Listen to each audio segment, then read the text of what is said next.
Hi everyone, welcome to the continuation of the Omer conversations. We are currently in week 5 of the Omer and we've kind of caught up because this week we're going to be discussing the quality of Hod.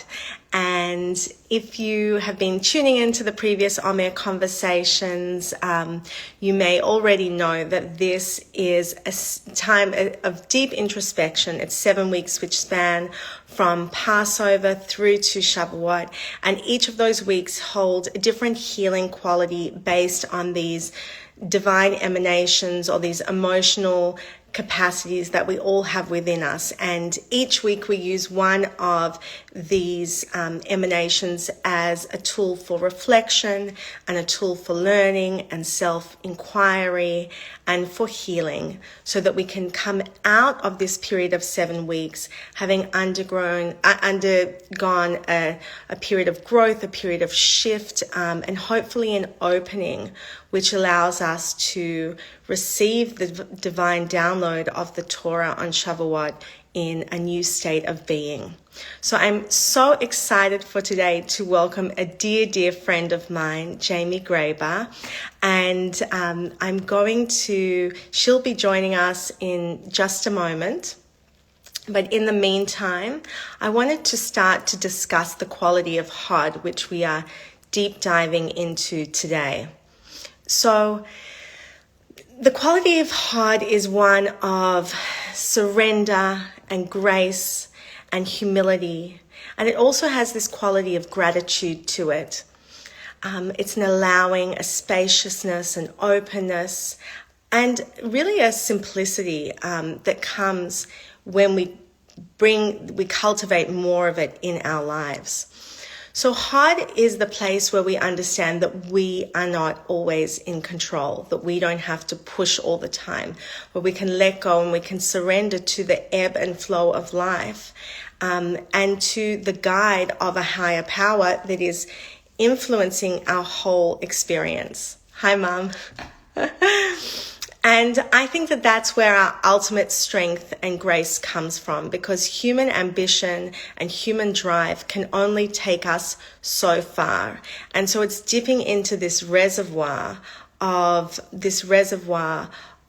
surrender, of spaciousness, and this sense of being graced with a greater presence that allows us to withstand more challenging situations. So it comes with this awareness, and with that awareness comes freedom, because it isn't always resting on our shoulders that we have to push and know the next answer and know the next step. We can allow something to work through us and something to move us. So there's an interesting analogy, because if you consider the times when you're rigid in your life and you're steadfast and you know what you want and you're going after that, and you're almost like this rigid staff or a pole. And what happens when a gust of wind or a challenge comes in the face of that? It snaps, right? Something that's really rigid can't withstand the most significant challenges or the most significant influence. However, Rabbi Jacobson gives this beautiful metaphor, which is if we can cultivate ourselves to be more like a reed. A reed is something that's strong, but it's also supple, it's flexible. So what happens when there's a gust of wind or a wave that comes in the face of a reed, it kind of just bends backwards, and then it recenters itself. So this is the quality of Hod. It allows us to be flexible and supple where we need it to be. So the previous Sephirah, which was Netzach, does a dance with Hod the same way the first two Sefirot, Chesed and Gevurah, sort of related to one another. So Netzach, in a nutshell, is this drive, this purpose, this ambition, this desire we all have within to bring things into fruition and to make things happen, to manifest, right? And Hod helps us. It's like the grounding force that helps us bring things into fruition. Without the Netzach pulling us in a way that's beyond our control. So our Hod guides and paces and tempers our Netzach. And if we don't have our Hod, the Netzach, our drive, kind of pulls us along like a dog that's pulling on our leash of our inner heartstrings. And it's kind of like our arrogance and our ego is leading.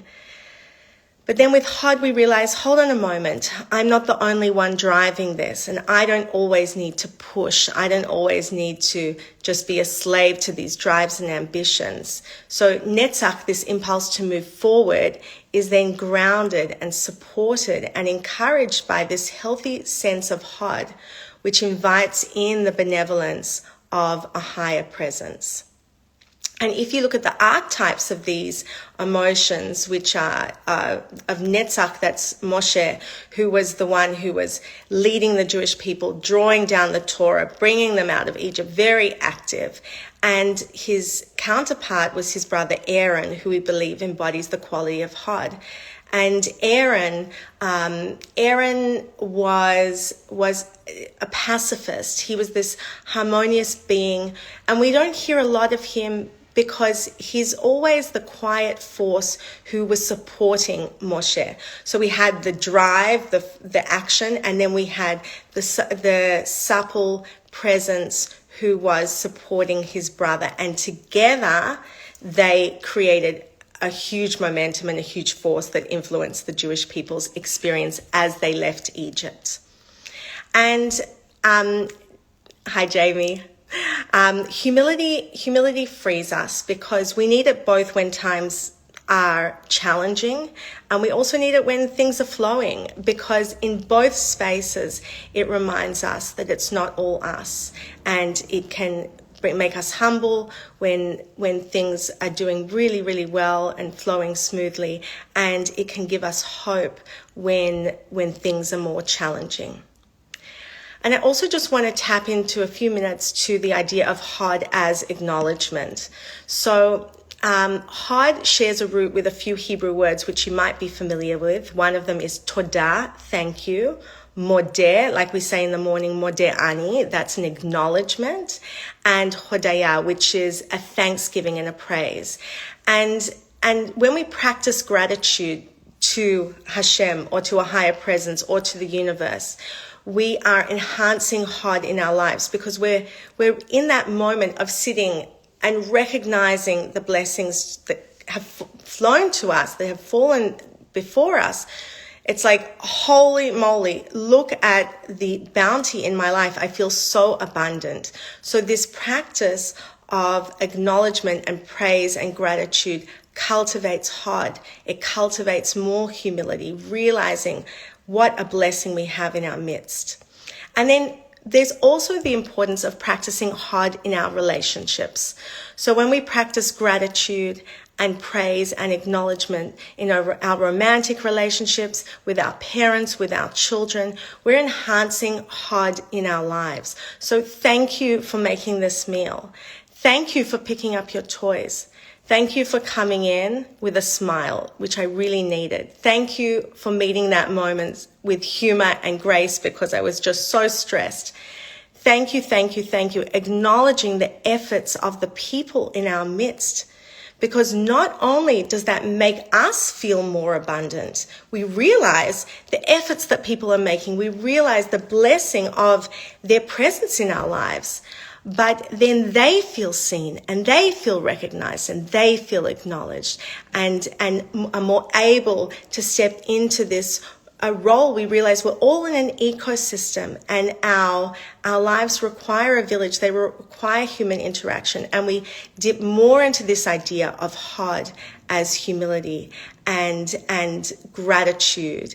And we can surrender more to being in sync with the people around us, as opposed to having to do it all by ourselves, having this tunnel vision of the way we want to control things, the way we want to do things. Practicing Hod in our relationships opens us up. And I just want to acknowledge one other thing, which is Hard is an acceptance, but it's not a giving up. It doesn't relinquish us of responsibility. We have to be active partners. Hard as a surrender or humility is not to be considered a weakness. It's not to be considered a giving up or a laziness. We are co-creators in this life experience with the people we interact with Hashem, with the universe. So right now, because we have such a short window and we have so much to dive into, I want to introduce you to my dear friend, Jamie Graeber, and I'm going to bring her on as I talk about her. Jamie is a certified Reiki teacher, Kundalini teacher, breathwork trainer. She is a mind shifter. Hi, Jamie. An energy mover, a crystal lover. I can attest to that. A meditator, an author, a speaker, and a teacher. She was the founder and the owner of the famed New York City eatery, Ginger Snaps Organic, at which phase I met her. And now she is a healer and a coach to so many fortunate individuals. And she leads group seminars, and she's become this go-to source for guidance on so many areas, but she's sought after for her reflections on the moon cycle every month. And when I thought of hard, you know, Jamie just beamed into my mind, because I have, and I get emotional when I think about this, but seeing her surrender in the most graceful way so many times over in her life in the short time that we've known each other. And I think that she is the most powerful example of bringing this quality of hard into everyday practice and continuing to bend with it, continue to move with it. I saw her first do this with her business and her career shift, and then becoming this teacher of surrender to so many others and a leading voice in this space. And then through this process, finding more joy and more alignment and feeling more centered in yourself. And then there was the ultimate dance of surrender with your journey into motherhood. And now you hold your magnificent beam of light, Porter, in your arms. And I know it also has influenced your relationship, this surrender and this practice of heart as gratitude and acknowledgement and praise. And that has just built a greater and greater foundation between Will and yourself. So these are all the reasons that I invited Jamie on today. And I just adore her. And I know that we're going to just extract so much wisdom from you. So that was like quite the intro. I don't even know what to say. just allow, just be spacious. I appreciate all of that. Thank you for having me. You are one of my favorite speakers. I love how you speak. You speak so beautifully, and I am so grateful. And I read about what this time is, and I feel very honored to be the person who came to you, your mind, when you thought about doing this particular topic, I should say. Ignore my mom brain. I'm a little out of it. We realized that tomorrow is Porter's 6-month birthday. So I have officially not slept through the night for 6 months. More than, because I'm sure you weren't sleeping before you gave birth either. Yeah, so it's probably been a little bit longer. Yes, there are lots of pee breaks. I forgot about that. Yeah. There are lots of... I have to make you louder. Hold on 1 second. Okay.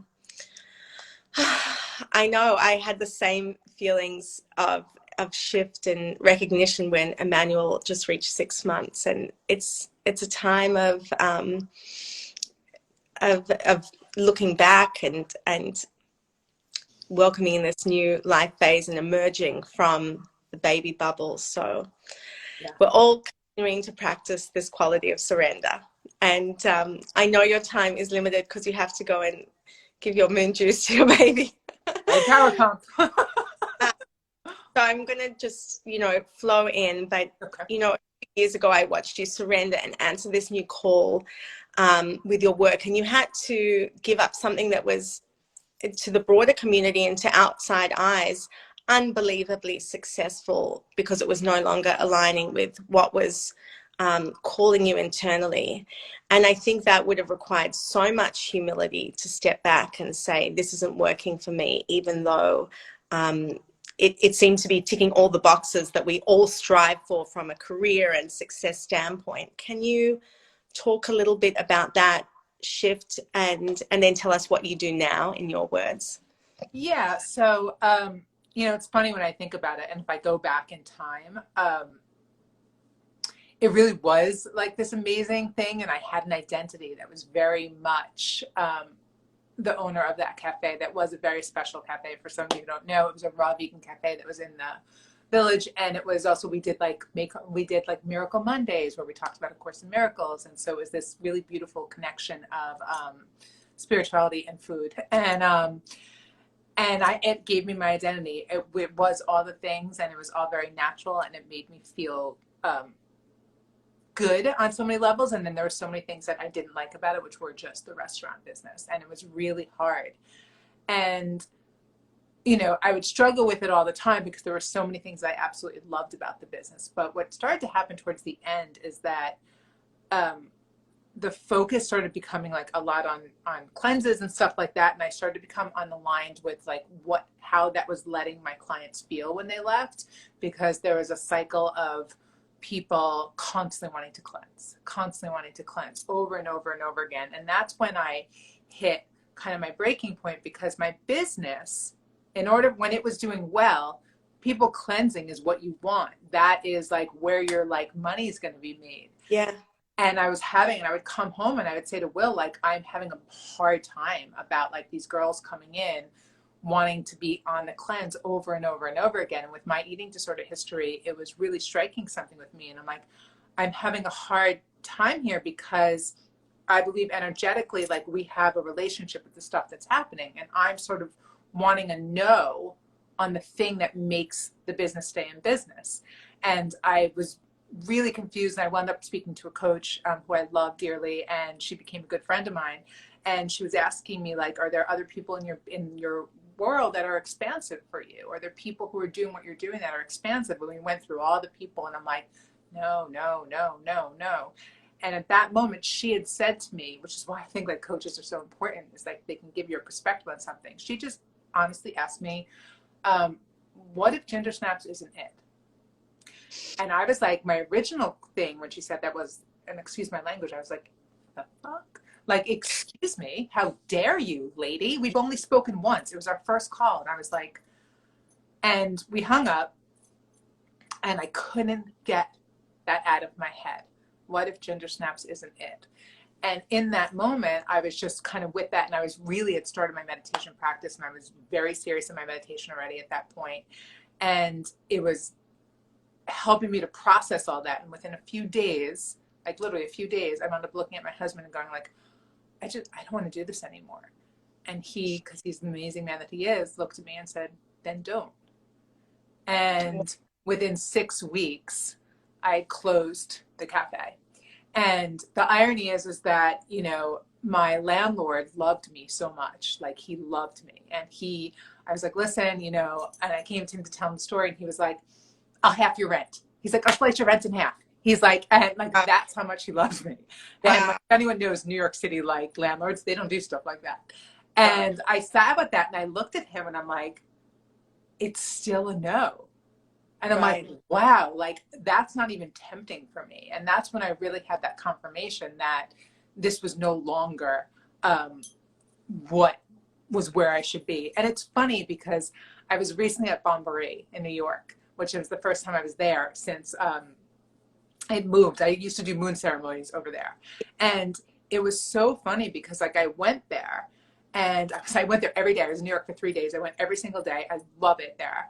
And I had this like experience, and I said to my husband when like we were driving after it, I'm like, I finally get it. And he's like, what? I'm like, how people felt about my place.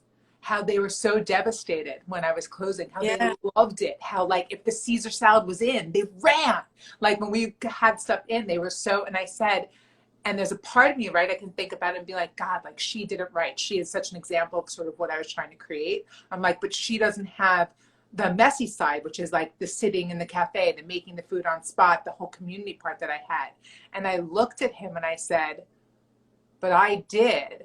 And that's why mine had to close, because that was the part that was just really too hard to manage, like the making the food like on spot and all that. And I looked at him and I said, and it's funny because that community part, because of the like the issues that it brought, and not meaning the clients coming, but like what it brought in the kitchen side of it, is why we closed. But it's what made us special and what had to happen so I could become this. Because in there, it's where I met so many of my clients. You know, Right. so many of them became like, there wasn't a really large period between closing Ginger Snaps and having clients because I already was coaching them. I already was all the time. And so it was like really interesting to me. I said, like, the reason why the restaurant failed is why I'm so successful at this. And it goes back to what you were saying, that like we co-create together. So even though when I was in the restaurant, of course I wanted to be successful, it's like the universe was like, no, there's something better. And so we have to allow this to like fall so that you can do what you're actually here to do. And it Yes. was like this beautiful moment. It was last weekend. And it was like, I totally get it now. Because so many times when I would think like, maybe if I'd done this differently, it would have been easier. And like, but it's like, no, that whole part that made it complicated is how come I'm this right now and why that could never have worked, you know? And it's like, I don't know, it was like this weird moment, but yeah. Jamie, it's so beautiful because first of all, I just see this like skin dropping off you as you stepped out of that skin. And it's just this like freedom, which we were talking about, the freedom that comes with humility and knowing that you don't have all the answers. Yeah. And what I your drive, your netzach was, I want to help people. And at first it was through the creation of this food community and this food service and this product and the cleanse. And because you could let go of the form, and you had the humility to let go of the form, you let spirit guide you to the new way of helping people, which was as a coach and through this like direct Yeah. voice as then through food. So like And it's about like faith. I want to say this also is like, I did it. And again, like I was invited to everything in New York. Like I was written about in all the right things without even having PR, like on one level, everything was so right. And it's yeah, like, sometimes you have to walk away from something, even when you don't totally know that that other thing is going to happen, but you have to sit in that seat of faith and trust that like, I'm not sure where this is going, but this no longer fits. And I need right. to allow, like there was a Scorpion full moon last night, and like it's all about the idea of like allowing, there has to be a death of something in order for a new creation, right? That's the part of how it all works, right? And so like that the version of me that owned a cafe had to die so that this version, who is a coach and a spiritual teacher, had to go away so that this one can be born, you know? Right. So Absolutely. That was your dark moon, your new moon phase, right? When the new moon is in darkness and we don't see how she will reemerge into her full glory. That has to be where she's completely and it's when negated. you start planting those seeds, right? You Yeah. plant the seeds in that dark moon is when like you're so you kind of talk about the actionable steps, right? So it's like there was actionable things I did. I just didn't know what it was gonna, grow to, right? But I still had to put in these like earthly steps I always talk about, right? Because the idea of like the universe always working with us, like it's true, the universe is always working with us, but that doesn't mean you just get to sit on your meditation pillow and like manifest. It means that you have to take earthly steps that are guided by your connection with the universe so that it feels effortless, but it's still fully in earthly steps, in Yeah. order to make it happen. But it's like that guidance that happens when you're connected to that universal, you know, guiding star, shall we say, that Yeah. helps you to know, like, I don't know why, but this is what I'm supposed to do right now, and which is to close this and to do that or whatever that is. Right. Right. And I see you like really surrendering yourself to those rhythms of the lunar cycle, understanding and expressing and reminding us that like the full moon comes to express what's hidden and the new moon comes to show us that we'll always reemerge. And when did you connect to this lunar cycle? Were you always feeling so inclined, and how does, I mean, I It's think, so funny.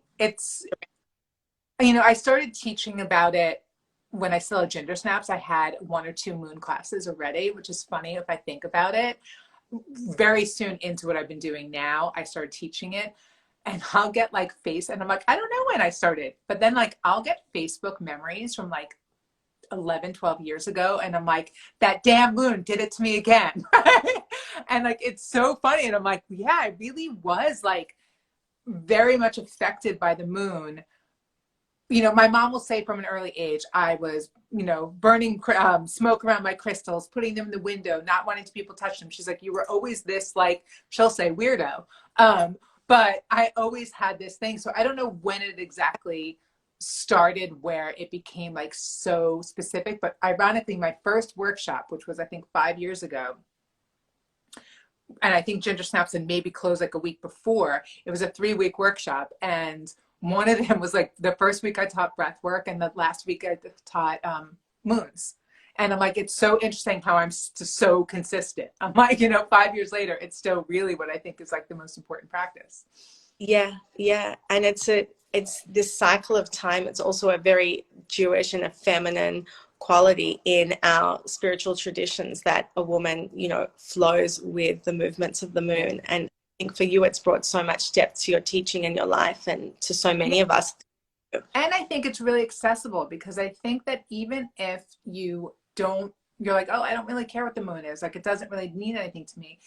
If you want to take it on the most basic level, once a month, you think about this full moon as a time to release, right? It's a time to allow these things to come up for you so that you can release. And you release so that you can make room for that new thing to come in. And so then you have later on that month, you have the new moon come in, and it's like you have all this room because you released so much to put this new thing in. And so even if you don't actually feel moons, like, I mean, I do, but if you don't, you still can take those 2 times a month to actually be really intentional with how you're living and really understand, like, what is it that you want to release? And then what is it that you want to put in?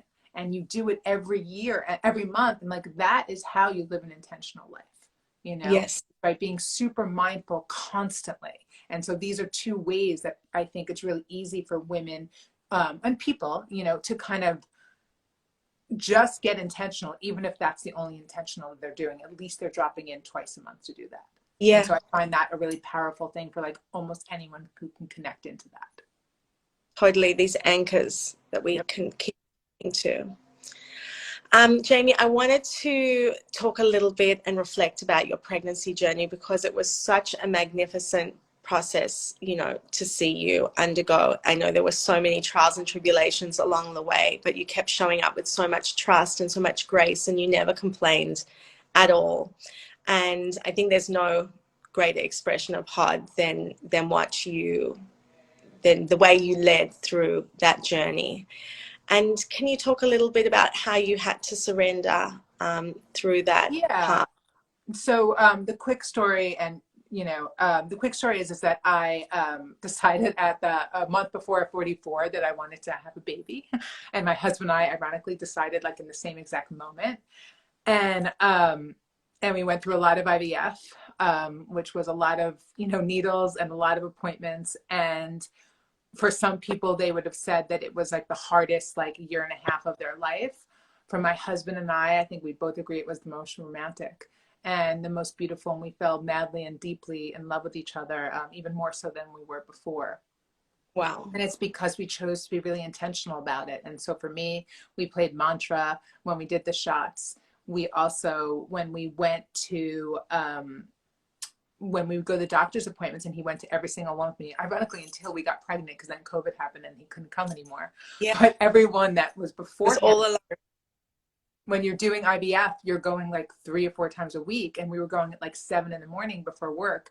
Instead of being like, oh, we have to go up there again, we made dates of it. We always went extra early so we had time to have coffee together and discuss what was going to be like when like one day we had a little one with us, and like we were always in this possibility, and so we almost could look forward to all those appointments because they were these stolen moments that we never would have had. So often we're all just running in the morning, forgetting that our partner even exists sometimes. But for us, it was like this really beautiful, beautiful moment, and understanding how much we both were really choosing to bring a life into this world. And after about a year and a half of trying, we and getting lots of eggs and all of them being not, you know, normal and not, you know, advisable to go forward in pregnancy with, we wound up going with a donor. And you know, it's interesting because it's not really talked about that much. And we went into it and it was felt very guided and very in flow. And I didn't, you know, some people will say to me like, well, aren't you upset that you went through the whole year and a half of IVF only to wind up with a donor? And like, no, it was the most beautiful year and a half of our lives. Like we loved it. Wow. And now that we're here, and by donor meaning like, you know, a donor egg and my husband's sperm, and then I was pregnant, my son is perfect. My son He is is. perfect. And when I look at him, I understand why it all happened how it did. I understand that that he needed certain aspects and certain things and certain attributes that like I didn't have. And so I believe that he was out there finding us the donor and bringing us all together in this perfect time. Yes. Even us finding out we were pregnant the week of lockdown, it was like, we joke around. He was like, I want dad home the entire time. I want all meals cooked at home. I don't Yeah. want anything, any takeout. I don't want any delivery. I want a perfect pregnancy. And then I want to live in the Hamptons all summer. And Right. he got that. I went to beachside. It was beachside, you know, and like you once said something, right? You're like, we think, I'm going to mess it up, Michaela, but you once said something about babies as blessings. And what is the thing that you said? Do you remember what I'm talking about? You said that like in the Jewish tradition, we don't think that, like, you think the baby brings luck as opposed to, do The you know baby brings our life. the You know, baby, say it again? the baby brings us blessing. That the Yeah, baby, and like, allowing mazal to flow through the baby. and I will tell you that Will and I've said that to Will. I'm like, and I mess it up when I say it to him, but I always think about you saying that. I think you said it at my 120th day celebration. It's like he had brought all these blessings and like his actual timing of how it happened and all of it. And now I understand why it happened the way it did. And so when we talk about the surrendering of it, it's like, you know, did I set out on day one, like, let's have a baby and let's use another woman's egg? No, that would be a complete lie to say that, like, that's what I was trying to manifest from the start. It wasn't. But like, as we were doing it and as we were, you know, deciding what we wanted to do and getting closer to and understanding how important it was to us, I had to look at, you know, and one doctor said to me when they were talking about the donor situation was, you know, are you trying to pass along your DNA or are you trying to be a mom? Which is more important to you? And it was this really profound shift that I had. And I sat with that and I'm like, oh my God, like, yeah, like, why am I even like considering not?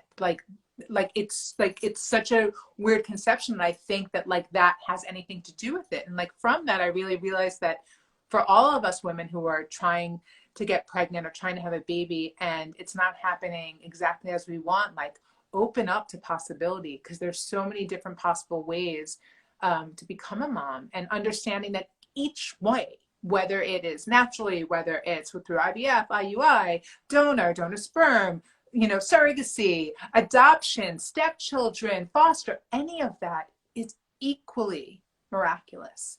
And all of it is like such a beautiful miracle to happen. And I think that one of the things I learned through all of that is like how much has to go right for us to be on this planet. Like, we take it for granted that we are here and living life. And it's like so much has to go right for you to be here, for you to be alive at this time. And I think one of the most beautiful things I have for gratitude for the whole process that it took is me really understanding that. And so every single day, I'm in complete and utter gratitude, not only for my son, but also for me, for the fact that I'm here and I get to be here, you know, and then seeing all the people around me who are equally a miracle as well, and hoping that I can somehow help them to see themselves as a miracle, because that's the world I want to live in, when we all get it, that we are miracles, like all of us. And what a world it would be.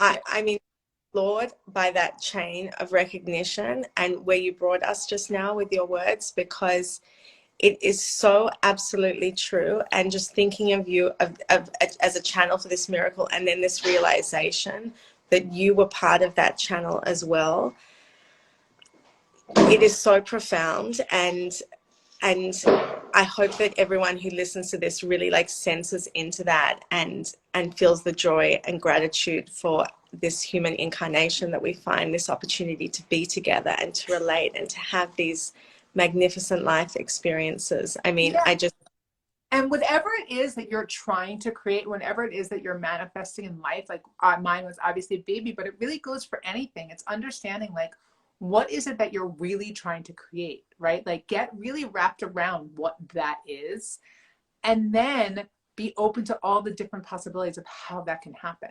And as soon as right, we're open to all the different possibilities, it's when we say, oh, I take steps, but someone else is helping me out there, right? And like there's like an energy, whether you call it God, energy, whatever, spirit, whatever it is that you call it, when you recognize that there's something bigger than you out there that's helping you along your way, then you become open to knowing that like, oh, it might be different than how I thought it should look. And the surrendering, like you talked about, is definitely not giving up, but it's surrendering to the control that I think it has to look or be a certain way. And as soon as I relinquish that control, the miracles totally start showing up. And your life feels different. You feel totally expanded as opposed to constricted. right. I was thinking of those words earlier, and it's so true. And that, I mean, everything that you're saying is completely hard, as I understand it, this openness. And when we're constricted, there's no space for anything else to enter. There's no space for anything to work through us. And that relaxation is freeing and it's opening, and it helps us connect more deeply to our loved ones, like you connected with Will, you connected with your baby. Mm. And I just, that moment, and I read your blog, and everyone can go and visit your blog after and read your story in the way you poignantly wrote it so beautifully, when he said, you know, do you want to carry on your DNA or do you want to be a mother?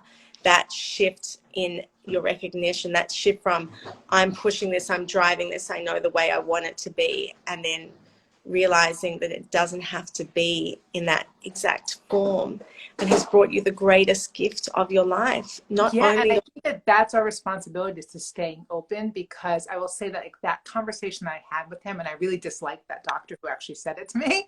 But the irony is that like if you have a practice of connecting with something larger than you, I obviously think of it through meditation, but in general, the more you have that practice, the more you can hear those things. Like him coming down to me was, to me, universe shooting through him and knowing the exact words that needed to come out for me to hear what he said, right? And so it's like the more you're tuning into getting quiet and to like hearing those little gems and like getting to like get the perspective where you can hear there's so many opportunities to see miracles in front of us always, but we have to sort of get this like quiet so that we can hear them and see them and not think that we already know exactly how it's supposed to go. Because when you start to think that you know how it's supposed to go, I promise you, you cut yourself off from so many beautiful things, you know. And the more you connect to saying like, I'm guided, you know, and I have trust that there's something bigger, because there has to be something bigger. I say this to like my clients all the time. It's like, we come from the stars. And when you remember that and you get that, then you recognize whatever your heart's desire is, you can have that. And you just have to be open to what that means and what that looks like. And it doesn't mean you give up on it because you can't have it this certain way. It means that you're open to different possibilities. And again, I will say this, I did not start my journey choosing to have a donor egg, but I will tell you that if I had it 1,000,000,000 times over, every single time I would choose it exactly as it happened. There's not one thing I would do differently. Like literally my son, I said it when he was in my belly, I'm like, he is going to be a love warrior. And then ironically, one of my teachers did this 120-day blessing for me, and she never heard me talk about him. And she goes, I just got this message that this kid is going to be a love warrior. And if you like, he smiles 24/7. He lights up whenever he sees people. He loves people. He loves, even though he doesn't get to see that many, he is just like a little love munch. And like there's nothing I would change about him at all. And I wouldn't change it differently. And yeah. So that is so beautiful. And I think this surrender also frees us from looking back and questioning ourselves in retrospect, which so many of us get caught up in doing. You know, this angst of I should have done it differently, I could have, I wish. And surrendering means accepting what's been, which is so freeing as well. Yeah, it's so freeing to understand that, like, sitting in the seat of trust when things are going wrong is one of the most freeing things you can do, because now when, and I think ginger snaps is really a big part of like what really taught me that lesson well, is that like when you can sit in that discomfort and know that it will end and that there will be something beautiful on the other side of it, and there always is. There always is. And so it's like when we're often so uncomfortable, when there's uncertainty, when like the timeline isn't exactly as we want, when you're in that gray area where you haven't yet received, but you're doing all the work to get. And it's like, the more we're comfortable in that like uncertainty, the more life becomes really, really flow, where there isn't a huge difference between when you're having it all and when you're losing it, right? It kind of is, you understand it's all the same, you know? And that, I think that that's a really beautiful part. And if we look at our lives, we can understand like even those hardest things that have happened, usually, and I would say always, and you might not have found it yet because maybe you're not on the other side of whatever it is that you're going through, there's something beautiful on that other side. And so that when we know that, we no longer have to be kind of like taken out when the bad thing happens, because we understand that there's something on the other side coming at some point.